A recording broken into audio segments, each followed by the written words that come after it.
memikirkan sesuatu. Kita diperintahkan Nabi untuk memanggil Abu Jahal dengan bapaknya kedua. Apa karena atau kebenaran? Juluh Abu Jahal itu asal mula dinamakan Abu Jahal karena Abu Jahal itu setiap malam punya kebiasaan datang ke rumah Nabi, dan Nabi punya kebiasaan sholat qiyamul lail. Wajib bagi Nabi sholat qiyamul lail. Abu Jahal datang ke rumah Nabi mendengarkan apa yang dibaca oleh Nabi Muhammad SAW tiap malam, dan dia dalam perkumpulannya bersama 3 orang, Abu Jahal dan Abu Sufyan satu lagi saya lupa. 2 orang ini dan setiap malam mencuri pendengaran Nabi Muhammad SAW membaca Al-Quran. Kenapa? Karena Al-Quran itu nikmat, bahkan orang kafir pun bisa menikmatinya. Nikmat tiap malam. Untuk apa? Nabi Muhammad kalau sholat jam 1 sampai subuh. Ini Abu Jahal rela bangun jam segitu datang ke Nabi Muhammad untuk mendengarkan Al-Quran. Kita hari ini Al-Quran sudah terbaca di masjid. Hari ini kita Al-Quran sudah ada di HP kita. Dengan murotal siapapun kita bisa memutarnya. Tapi yang sering kita dengar apa? Justru malah sabar, sambutan, yang DJ dan seterusnya. Al-Qurannya malah jarang kita dengar. Tahu betul.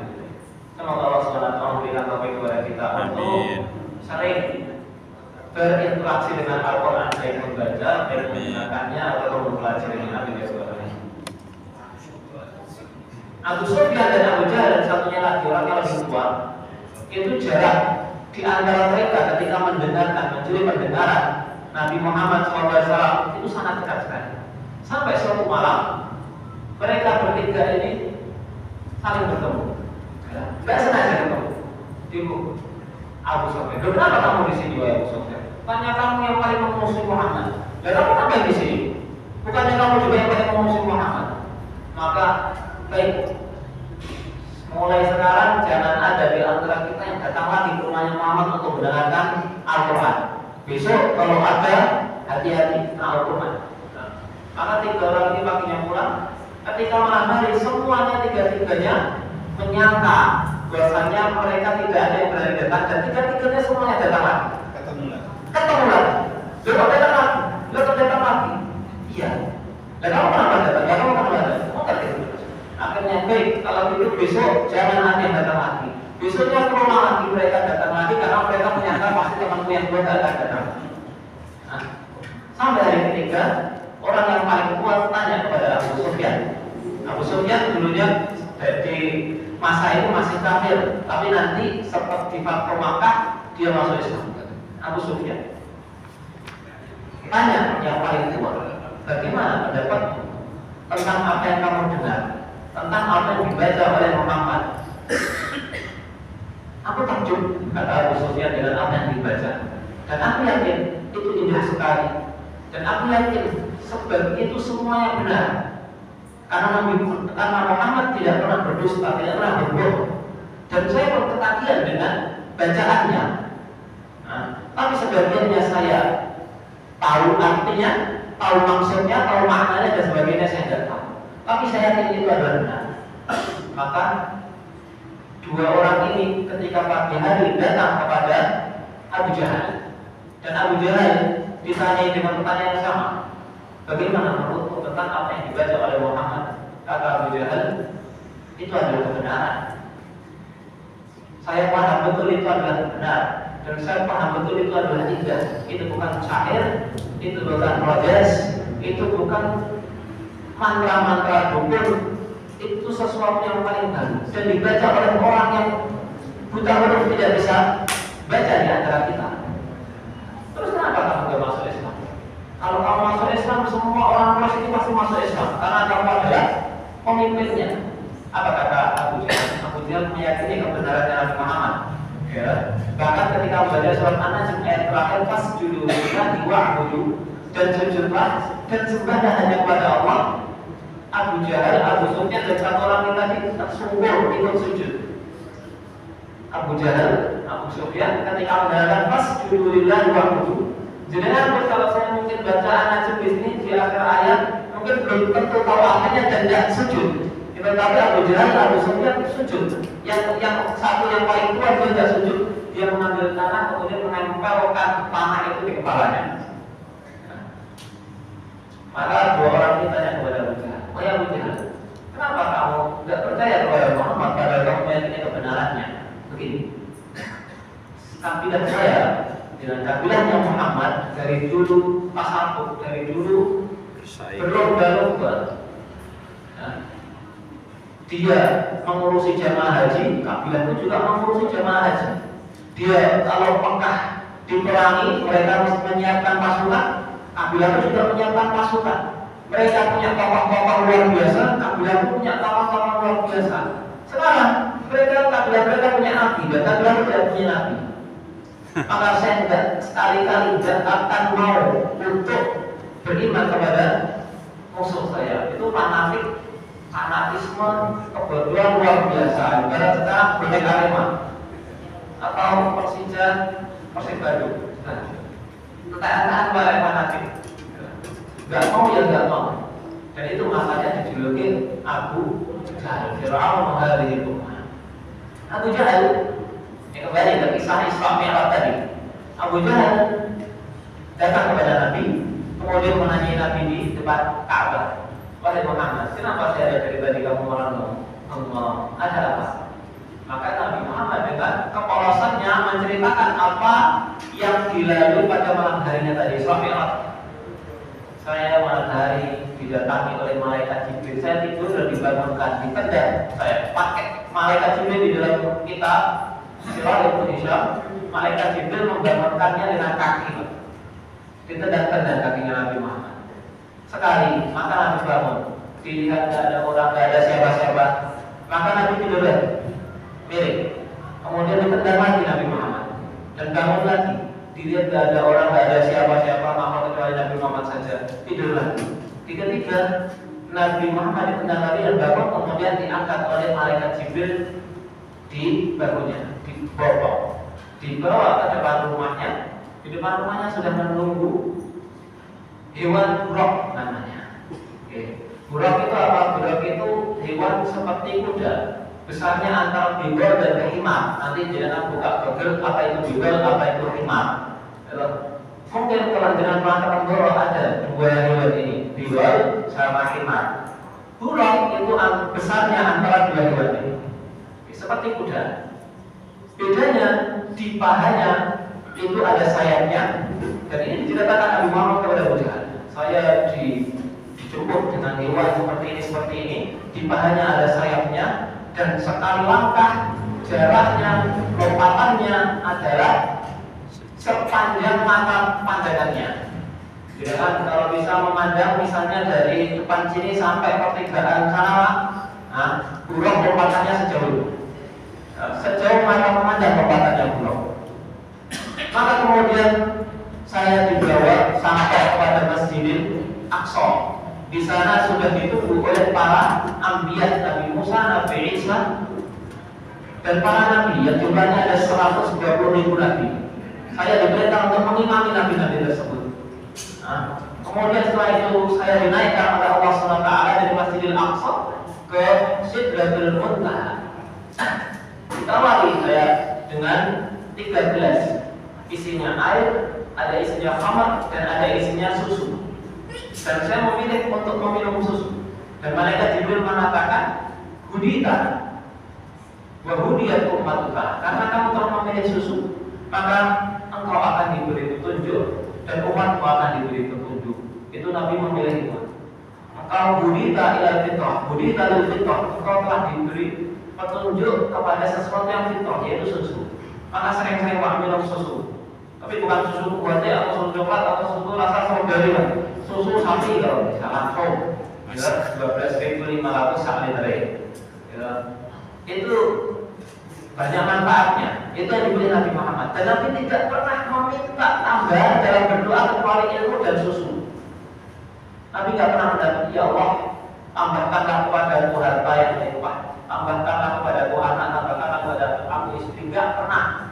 Nabi hanya berdoa minta ditambahkan hanya dalam doa, ilmu dan susu. Allahumma zid wa barik. Ya Allah, tambahkan dan berkailah susu ini. minumannya para nabi, dan itu kalau diminum maka kita dimudahkan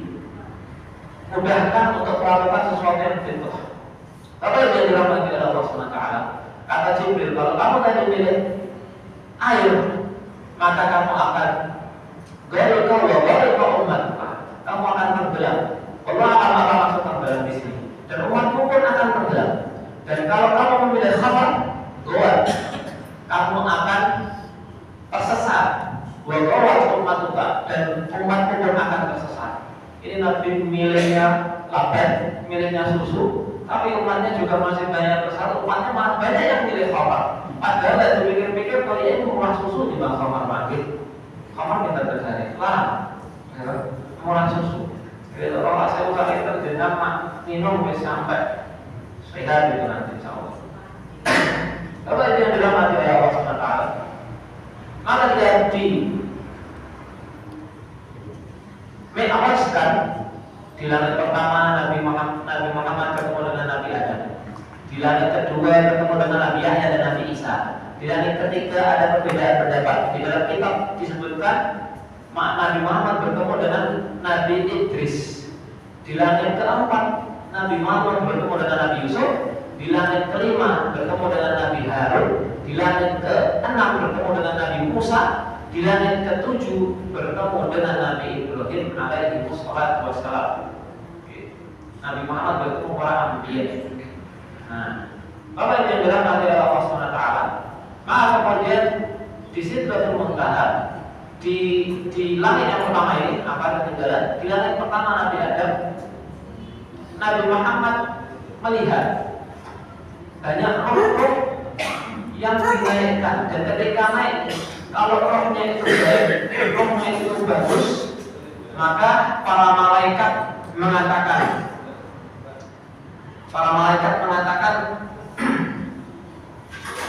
roh ini adalah roh yang baik, ini adalah roh yang baik, keluar dari jasad yang baik, maka akan kembali ke tempat yang baik. Kalau didatangkan rohnya orang kafir, dan itu adalah anak cucu dzurriyyahnya Nabi Adam alaihissalam, maka Nabi Adam dan para malaikat mengatakan ruhul khabithah, roh yang buruk, dan akan kembali ke sesuatu yang buruk. Maka Bapak yang dirahmati oleh Allah SWT, Nabi Isra Mi'raj dengan satu tujuan. Tujuannya adalah untuk mendapatkan wahyu. Aslinya sama saja. Wahyu turun kepada Nabi Muhammad dalam waktu yang lebih singkat bahkan. Dalam hal ini Nabi Muhammad yang naik untuk mendapatkan mandat menerima wahyu. Dan ini salah satu keistimewaan sholat. Satu-satunya kewajiban yang Nabi Muhammad SAW dipanggil langsung oleh Allah untuk menghadap dan mendapatkan mandat menjalankan satu perintah, yaitu sholat. Berapa sholat yang pertama kali Allah SWT wajibkan kepada Nabi Muhammad SAW? Jumlahnya ada 50. Di sini sebutkan jelas 50. Maka ketika turun dari Sidratul Muntaha dicegat oleh Nabi Musa alaihissalam, fa'aqbaltu raji'an falamma marartu bi Musa ibni Imran wa ni'mas sahib kana lahu. Tatkala aku melewati Nabi Musa alaihissalam, dan sebaik-baik saudara, sebaik-baik sahabat adalah dia, Nabi Musa. Sa'alani, maka Nabi Musa bertanya kepadanya, kam furidu alaika minas shalah wa Muhammad, berapa jumlah sholat yang diwajibkan kepadamu? Fakultu, maka aku menjawab, khamsina sholatan kulla yaum, 50 kali sholat dalam satu hari. Ini kalau kita teruskan setiap 15 menit ada. Setiap 15 menit ada. Kita satu hari 5 kali, rumahnya ada mungkin kok cepat menadzan. Kok cepat kok bisa dan asar mana? Kok wis maghrib, kok wis isya. Laki itu rumah kok wis subuh. Ini kalau seandainya Nabi Muhammad mendapatkan mandat dan 50 sholat dan kemudian langsung turun dari jalan Nabi Musa 15 menit sekali ada, dan kita wajib untuk datang ke masjid untuk sholat. Maka benar kata Nabi Muhammad, ni'mas sahib kana, sebaik-baik senikmat-nikmat saudara, senikmat-nikmat teman adalah Nabi Musa. Faqala inna sholata thaqilatun, kata Nabi Musa, sesungguhnya sholat itu sangat berat bagi kamu. Aku pengalaman. Wa inna ummataka dha'ifatun, dan umatmu adalah umat yang lemah. Kita ini adalah umat yang lemah, umat terakhir, umat yang paling lemah. Farji ila rabbik fas'alhu an yukhaffifa 'anka wa 'an ummatik. Kembali ke Rabb dan minta keringanan untukmu dan untuk umatmu. Faraja'tu fas'altu rabbi an yukhaffifa 'anni wa 'an ummati. Maka aku kembali dan aku meminta Rabbku, meminta kepada Allah SWT agar meringankan, dan fawadha'a 'anni ashran. Maka Allah memberikan keringanan kepadaku 10. Jadi 50 dikurangi 10, 40. Cuman saraf kamaran tu ala Musa, maqala mithla dzalik. Faraja'tu fas'altu rabbi fadha'ani asran. Kemudian aku kembali kepada Nabi Musa, kemudian Nabi Musa mengatakan sebagaimana dikatakan sebelumnya. Kemudian aku kembali kepada Allah SWT dan Allah memberikan keringanan 10. Dan begitu seterusnya. Dari 50 kemudian menjadi 40, kemudian menjadi 30, 20, 10 dan terakhir menjadi 5. Malam yazal yaqulu li misla dzalik. Nabi Musa ketika aku melewatinya untuk aku kembali ke bumi, selalu dengan dan selalu mengatakan seperti ini, umat lemah dan sholat itu berat. Kullama raja'tu ilaihi qala farji fas'al. Kembali kepada Muhammad, kalau bisa 1 hari sekali bagus. Farji fas'al, kembali kepada Rabb dan minta. Hatta intahaitu ila al-budi adalika, sampai terakhir jumlah sholat yang ditetapkan ada 5, illa khamsa shalawatin fi kulli yawmin wa lailah. Summa raja'tu ila Musa faqala li misla dzalik. Setelah 5 pun Nabi Musa tetap minta kembali dan minta. Faqultu qad raja'tu rabbi wa sa'altu wa Nabi Musa. Aku sudah bolak-balik kepada Rabbku 5 kali. Dan aku malu hatta istahyitu min, sampai aku malu. Sampai aku sudah malu 5 kali, 35 masa jalur keringanan mana? Sama anak bifa'il, aku gak akan melakukan itu lagi. Aku gak akan kembali dan aku gak akan minta kepada Rabbku untuk diringankan. Paman, nah ini yang paling penting. Kalau ini masalah bab sholat, dan ini adalah ungkapannya yang ditulis oleh Ibnu Hisham, pengarang kitab. Faman addahunna minkum imanan bihinna wa ihtisaban lahunna. Barang siapa yang melakukan sholat 5 waktu dalam kondisi hatinya mengimani kewajiban sholat 5 waktu tersebut dan ihtisaban lahun, dan berharap pahala dari sholat yang 5 itu, kana lahu ajrun khamsina sholatan maktubatan, maka baginya pahala seperti melakukan sholat 50 kali. Dan ini adalah keagungan, ini adalah fadilah Allah SWT kepada umatnya Nabi Muhammad SAW, dilipat gandakan. Bapak Ibu yang dirahmati oleh Allah SWT, ini yang dikatakan Nabi Muhammad kepada Abu Jahal. Kata Abu Jahal, begitu luar biasa sekali kisahnya, dijebak Nabi Muhammad. Kalau begitu, ayo sekarang ikut saya, kita berdiri di bukit Abi Qubays. Abi Qubays itu kalau dulu bukit yang terletak di antara Safa dan Marwah. Tidak ada yang naik ke bukit tersebut kecuali budak yang tujuannya untuk memberikan iklan, memberikan pengumuman kalau ada musuh mau menyerang, pengumuman kalau kepala suku meninggal, pengumuman kalau kepala suku lahiran, pengumuman kalau kepala suku nikah lagi misalnya, pengumuman hal-hal kabar-kabar yang penting, maka yang mengumumkan adalah budak. Maka Nabi Muhammad digandeng oleh Abu Jahal. Orang Quraisy melihat dulu kok ada dua orang naik ke Abi Qubays. Kok berani-beraninya siapa itu? Ternyata setelah lihat ternyata raja mereka, Abu Jahal. Dan Muhammad orang yang paling dipercaya. Maka orang-orang Quraisy berkumpul di sekitar bukit Abi Qubays. Dan Abu Jahal memerintah Nabi Muhammad, sekarang ceritakan kepada Muhammad kepada mereka tentang apa yang kamu lalui di malam hari tadi. Maka Nabi Muhammad bercerita, ini Abu Jahal bahu, kalau dia beriman, pahala dakwahnya luar biasa. Kasih fasilitas gitu. Ayo aja, Nggak ada yang berani naik Abu Qubays. Kalau ada orang Quraisy punya peraturan, ada orang naik Abu Qubays, main-main di sana, kecuali budak yang ditunjuk ini, yang suaranya paling keras, dipegang dia. Maka bisa naik ke mobil Abu Qubays itu adalah privilege, VIP. Nabi Muhammad sampaikan. Ya, tujuannya apa? Menjebak. Pasti orang Quraisy gak ada yang percaya dengan ceritanya Muhammad yang ngarang. Kenapa? Karena Isra itu perjalanan malam antara Makkah ke Madinah itu ditempuh dengan kuda yang paling top, paling cepat milik orang-orang waktu Quraisy waktu itu, yang paling cepat. Kuda yang lagi itu 1 bulan, pulang 1 bulan.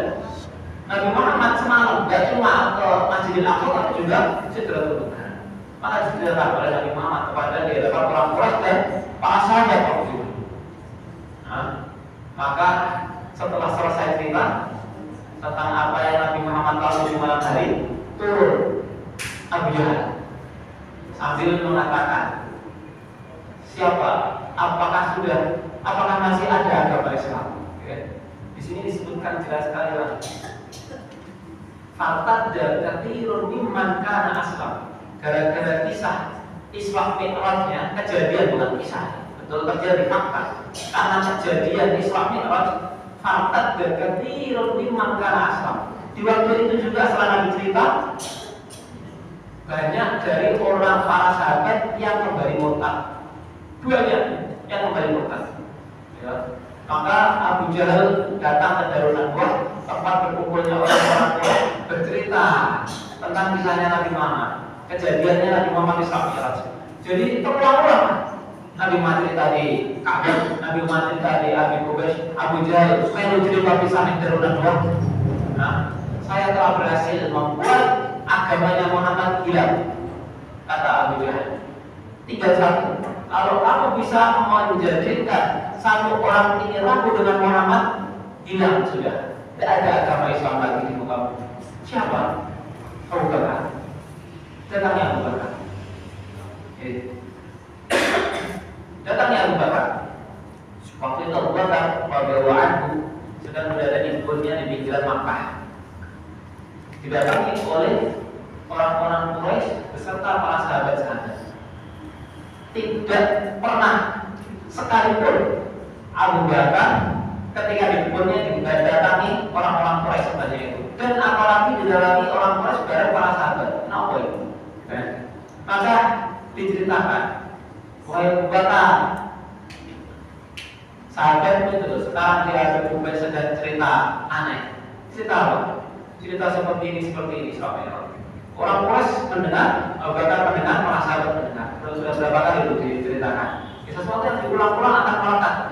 Dan lama-lama sesuatu yang mungkin bukan, sesuatu yang mungkin nggak masuk akal, karena diulang-ulang terus menjadi sesuatu yang biasa dan masuk akal.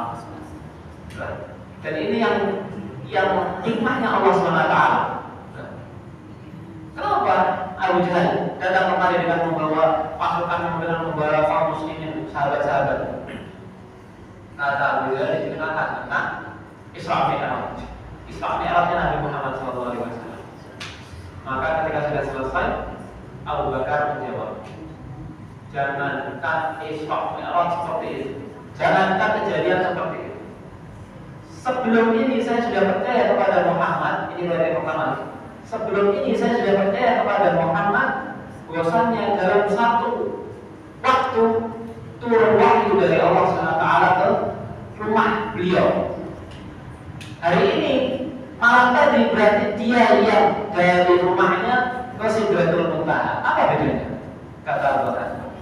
Kemudian riwayat yang kedua mengatakan, apakah Muhammad yang mengatakan itu? Iya.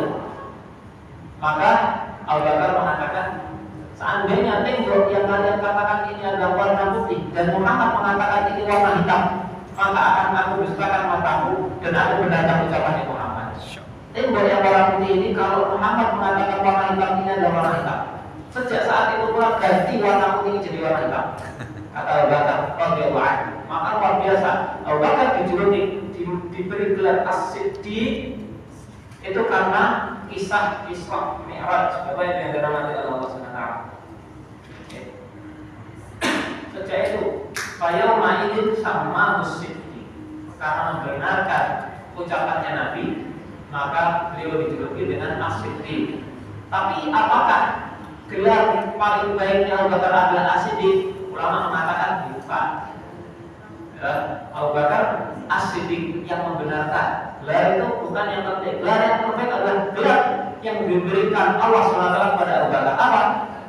Sahib.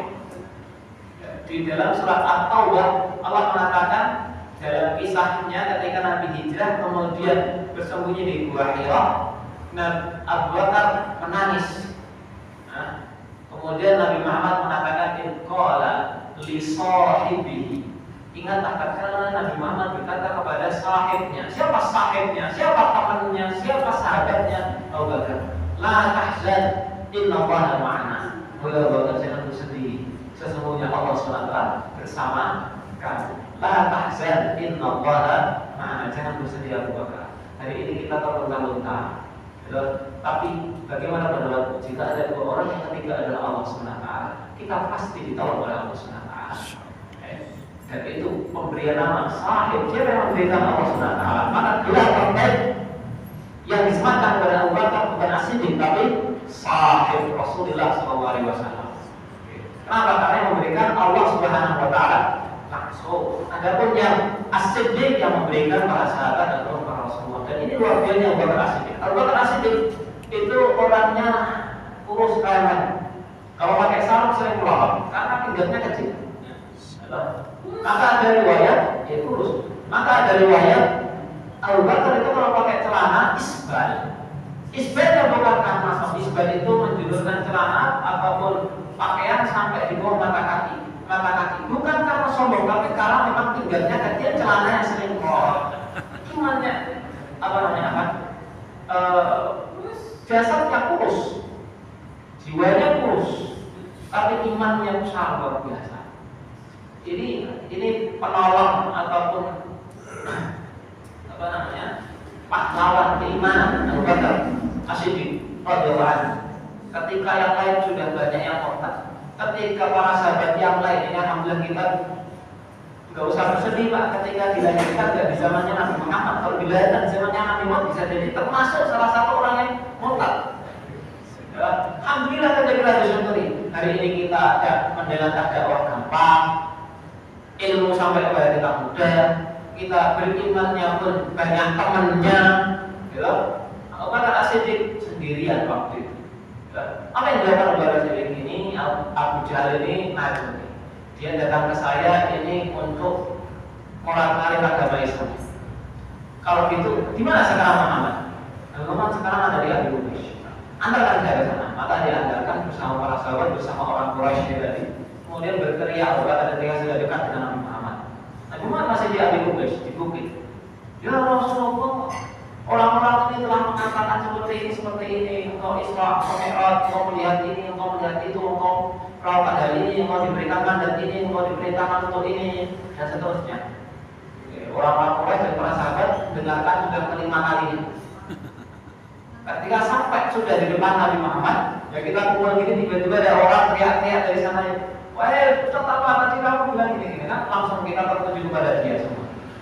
Kepada orang yang datang, kepada Abu Bakar ini. Nah, maka ketika sudah dekat kepada Nabi Muhammad, Abu Bakar berkata, "Ahadas tahu dari Al-Qamala, apakah engkau benar mengatakan seperti itu ya Rasulullah?" Ya benar. Saksikan, engkau adalah Muhammad Rasulullah. Apa yang kamu bawa, apa yang kamu kabarkan adalah benar. Maka para sahabat yang sebelumnya ragu-ragu, para sahabat yang sebelumnya tidak sadar, para sahabat yang sebelumnya hilang akal dalam tanda kutip, kemudian dengan persaksiannya Abu Bakar, oh iya ya, dia ini kan Muhammad, dia ini kan Rasulullah, dia ini kan Muhammad, dia ini kan tidak pernah berdusta, dia ini. Para sahabat kembali Islam lagi. Para sahabat kembali kuat imannya lagi, gara-gara Abu Bakar as-siddiq. Sekarang gini aja Rasulullah, kalau mereka masih belum yakin dengan apa yang kamu kabarkan, selama ini mereka tahu kalau kamu tidak pernah ke Baitul Maqdis, Masjidil Aqsa. Ceritakan kepada kami bagaimana bentuk Masjidil Aqsa, bagaimana gerbangnya, ada berapa tiangnya, pintunya warna apa, pasarnya di mana, ceritakan semuanya kepada. Kalau engkau mengisahkan sesuatu yang benar dan mereka membenarkan, berarti engkau benar. Maka disaksikan oleh orang-orang Quraisy dan para sahabat. Nabi bercerita, Nabi enggak pernah ke Masjidil Aqsa. Kalau ke Syam pernah waktu kecil. Tapi kali ini Nabi kondisinya sudah umur 49 tahun. Karena kejadian Isra Mi'raj ini sebelum Nabi Muhammad hijrah ke Madinah. 1 tahun sebelum Nabi Muhammad hijrah ke Madinah. Okay. Maka Nabi Muhammad menceritakan, mengisahkan, mensifati Masjidil Aqsa itu gerbangnya warna ini, pintunya ada sekian jumlahnya, tiangnya ada sekian warnanya ini, dan seterusnya dikisahkan semuanya oleh Nabi Muhammad. Dan setiap kali mengisahkan, Sadaqah Muhammad. Orang-orang Quraisy mengatakan Sadaqah Muhammad. Orang Quraisy punya kebiasaan di ilah di Quraisy, ilah di mereka kita iwaswaib. Orang Quraisy punya 2 musim, musim panas dan musim dingin, rehlahnya ke Palestina sama ke Yaman. Jadi kalau betul update-nya gerbangnya dicat ganti warna merah misalnya, gerbangnya dicat ganti warna putih, Nabi Muhammad tidak pernah, tapi bisa mengisahkan. Sadaqah Muhammad. Abu Bakar mah pintar juga, Abu Bakar tahu triknya. Orang-orang gimana ya caranya biar mereka kembali yakin dengan Nabi Muhammad. Akhirnya aja Nabi Muhammad kalau bercerita nggak pernah bohong, sudah sekarang kata. Nah, dan buktinya dibenarkan oleh para orang-orang Quraisy. Sadaqah Muhammad. Nah, maka Abu Bakar ini Nabi Muhammad mengatakan, idza uzina iman Abu Bakar fi kifah, jika imannya Abu Bakar ditimbang, diletakkan dalam satu timbangan, kemudian uzina iman hadhihi ummah, imannya yang ada di hati kita semua umat sejak zamannya para sahabat sampai zaman kita ditimbang dalam satu timbangan, suara jahat iman Abu Bakar, maka imannya Abu Bakar akan lebih jelek, akan lebih kuat. Para sahabat ikut, para tabi'in ikut, para tabi'in ikut, ditimbang di situ, tapi masih kuat imannya Abu Bakar. Dan tidak ada seseorang yang berjalan di muka bumi, kata Rasulullah, yang lebih afdal melebihi Abu Bakar setelah para anbiya. Jadi kalau ada anbiya, nabi setelahnya adalah Abu Bakar radhiyallahu anhu. Imannya luar biasa. Walaupun badannya kecil tapi imannya luar biasa. Ya. Bapak yang dirahmati oleh Allah Subhanahu wa taala. Maka ini yang terakhir. Wahai orang Quraisy, kata Rasulullah, kalau akan aku kabarkan kepada kalian, seandainya akan aku kabarkan kepada kalian sesuatu hal, kalau kalian percaya maka kalian akan selamat selamanya. Kalau kalian tidak percaya dengan kabarku ini, maka kalian tidak akan percaya kepadaku selama-lamanya. Saking jelasnya beritanya. Apa? Nabi Muhammad ketika di Isra kembali pulang dari Masjidil Aqsa ke Makkah, naik buruk yang cepatnya luar biasa. Beliau melihat ada kafilah Quraisy yang baru pulang dagang dari Palestina, dari Syam. Dalam perjalanan pulang, ada kafilah kalian membawa 3 unta atau lebih, 3 unta atau lebih, dipimpin unta warna putih, di lehernya ada kalung warna merah. Yang naiknya adalah fulan, unta ini yang naiknya adalah fulan, unta yang ini adalah fulan. 2 hari lagi akan sampai Makkah, perkiraannya, kata Nabi Muhammad alaihissalam. Ada satu unta milik mereka yang tersesat di satu lembah. Maka aku katakan kepada mereka, untamu ada yang tersesat di lembah tersebut, ambillah, kembalilah dan cari di sana. Dan dia mendengar tapi tidak tahu siapa yang bicara. Itu adalah suara Nabi Muhammad. Maka benar, ketika setelah 2 hari, orang-orang Quraisy, anak kecilnya, bapak-bapaknya, ibu-ibunya, kumpul semuanya di pintu gerbang. Di pintu gerbang milik Bani Syaibah. Pertama kali tamu Makkah itu lewat gerbang situ, ditunggu di situ. Tepat sebelum zuhur, datang kabilah tersebut dengan unta, dipimpin unta warna putih berkalung lehernya warna merah, dan bulan-bulan yang disebutkan oleh Nabi Muhammad benar. Nabi Muhammad nggak tahu kapan mereka berangkat, tapi bisa menceritakan. Maka ditanya oleh orang-orang Quraisy kepada kafilah dagang ini tadi, apakah kalian habis berdagang jual beli dari Palestina? Iya, kita memang dari Palestina. Apakah di tengah perjalanan unta kalian ada yang hilang? Iya, di tengah perjalanan unta kita memang ada yang hilang. Apakah kalian mendengar ada suara yang memerintahkan untuk mencari unta kalian di satu lembah? Iya, kita mendengar suara dan kita mentaati suara tersebut dan kita mencari ke lembah tersebut dan ternyata kita temukan. Mereka kali pertanyaan itu. Kok kalian tahu kalau kami datang dari Palestina? Kok kalian tahu unta kami ada yang tersesat? Padahal tidak ada GPS, tidak ada satelit. Kalau sekarang kita mungkin bisa baca mobil rental dengan GPS, arah jalannya dia ketemu kalau nggak cepat GPS itu. Ini zaman dulu. Saya gosipnya itu ya dari mulut ke mulut. Kok kalian tahu siapa yang mengabarkan? Nah, kita dikabari oleh Muhammad SAW. Maka Nabi Muhammad benar mengatakan, kalau kalian tidak percaya dengan beritaku yang ini, maka selamanya kalian tidak akan terima Tuhan. Tapi kalau kalian percaya dengan beritaku yang ini, maka kalian akan beriman. Bapak Ibu yang dirahmati oleh Allah Subhanahu Wa Taala, ini sepenggal kisah. Kalau diceritakan kisah Isra Mi'raj itu mungkin bisa 10 sampai 20 kali dari apa yang saya sampaikan, karena masih banyak yang belum tersampaikan tentang azab kubur yang Nabi Muhammad lihat di langit pertama. Nabi Muhammad diperlihatkan keagungan Allah Subhanahu Wa Taala. Ini Allah Subhanahu Wa Taala memperlihatkan kebesaran Allah. Salah satunya adalah Nabi Muhammad diperlihatkan surga dan neraka. Nabi Muhammad bertemu dengan bidadari, bidadari, dan bertanya. Disebutkan sifat bidadarinya, bibirnya sedikit kehitaman. Kata Nabi Muhammad, bahwa itu dia jariyatan aksa fas'aluha liman anti. Anda diciptakan untuk siapa? Wahai bidadari. Waqad ta'jabat waqad ta'jabatni ru'yataha. Aku telah dibuat takjub dengan melihatmu. Faqalat, maka bidadari tersebut mengatakan, aku diciptakan di Zaid bin Harisah, diciptakan untuk sahabat yang bernama Zaid bin Harisah. Kalau isi pelakuan dunia habis tujuh di akhirat. Bidadari. Kemudian Nabi Muhammad dilihatkan azab neraka.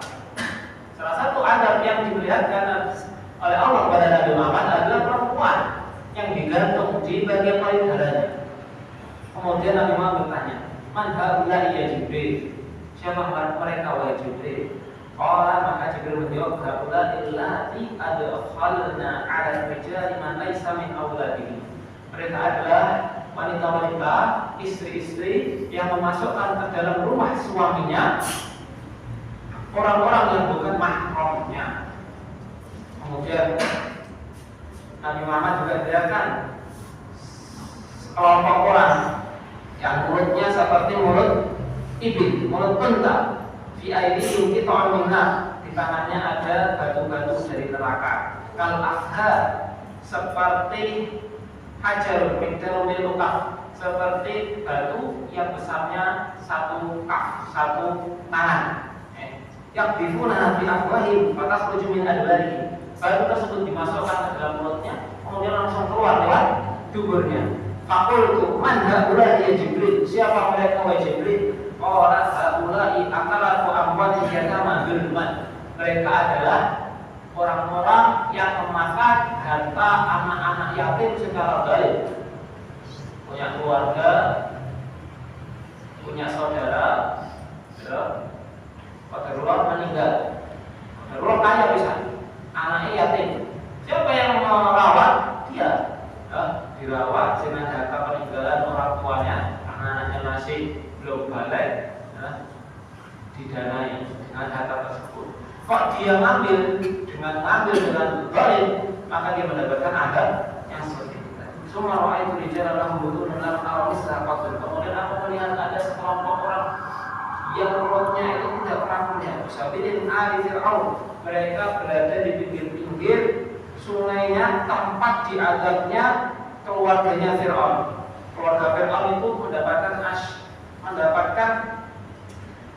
lahum bil akhirati asyaddal adab. Mereka adalah keluarga yang mendapatkan adab paling keras. Ada orang-orang di situ yang muruna 'alaiha kalibil muhaiwamah.